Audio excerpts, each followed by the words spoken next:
Hey, I'm here to do a quick PSA about Blue Lotus, Nympheae Caerulea. So this came to my attention about a week ago when I had a conversation with the farmer in Sri Lanka that we're now working with. Turns out that the bright purple Blue Lotus that everyone's selling right now, which looks like this, is actually Nympheae Nouchali, which is a different varietal than the Nympheae Caerulea, which is the traditional Egyptian Blue Lotus flower. Now this flower, which we have also mistakenly been selling as Egyptian Blue Lotus, is in fact the national flower of Bangladesh. It's also the national flower of Sri Lanka. It's also called blue water lily, so that's what we're going to start calling it on our website, is blue water lily, although there's a lot of different common names. And you know, the English name isn't necessarily the correct one because it's also called blue lotus, when in fact it's not actually a lotus plant at all. It is a water lily. Now it's in the same genus as the Nympheae Caerulea, but it is not the same plant. It does have a similar effects as the other, the Egyptian Blue Lotus. It has some of the psychoactive qualities, and it has a very similar smell. It's also prettier in a lot of ways, because it's very like bright purple. But this is not in fact the famed mythical Egyptian Blue Lotus that everybody has been talking about for thousands of years. It's not the same plant that was carved on the tombs of Egypt. And it's also not the same plant that is used in the sacred ceremonies that still go on to this day in that part of the world. So the actual Egyptian Blue Lotus, Nympheae Caerulea, it looks very different. It looks like this. Now I'm going to show you the difference right next to each other so you can see. Now the Nouchali is very purple, bright purple in fact, whereas the actual Egyptian Blue Lotus is a little bit more faded blue.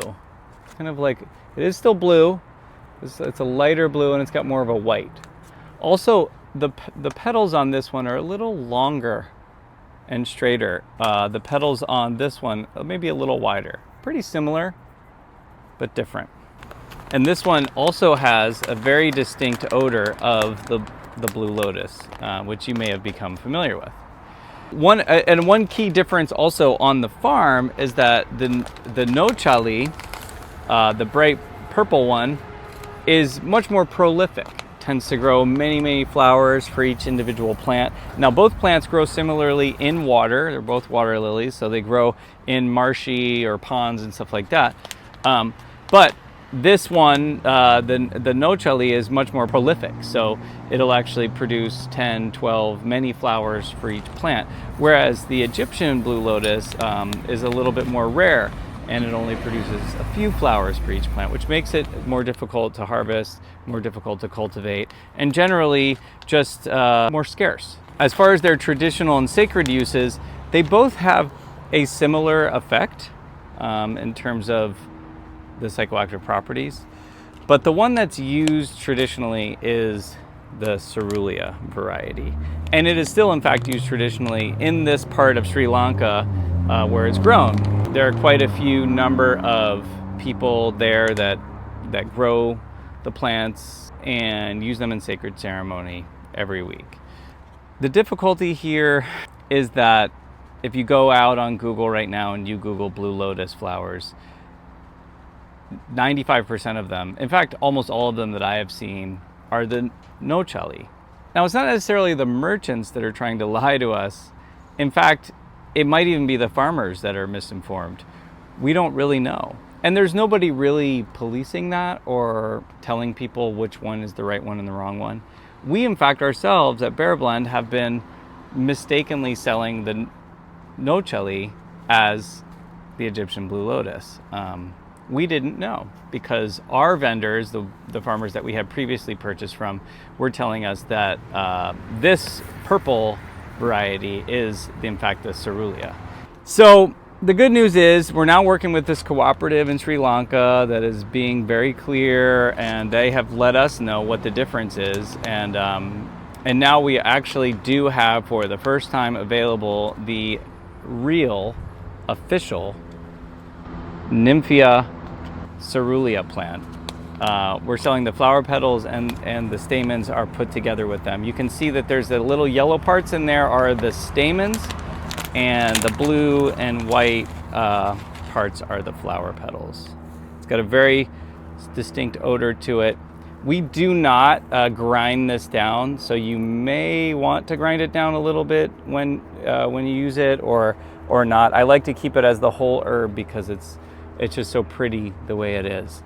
So, and again, this has a very distinct odor. Now, for any of you who have mistakenly bought the other Blue Lotus on our website in the past, please let us know. We'd be happy to give you a discount on the new one. This one is still for sale on our website. It's just now labeled as Blue Water Lily, as it should be, and it has the correct Latin name on the back of the tin.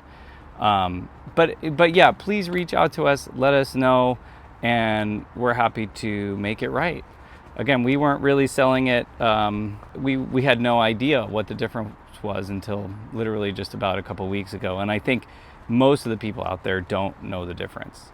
And I also want to point out that due to the rarity of the Caerulea plant, it is a little bit more expensive. It's a little bit more difficult to harvest, more difficult to cultivate, and it turns out to, it's quite a bit more expensive as a result. So that's the story from our newest update about Blue Lotus, and thanks for listening. Please let us know if you have any questions.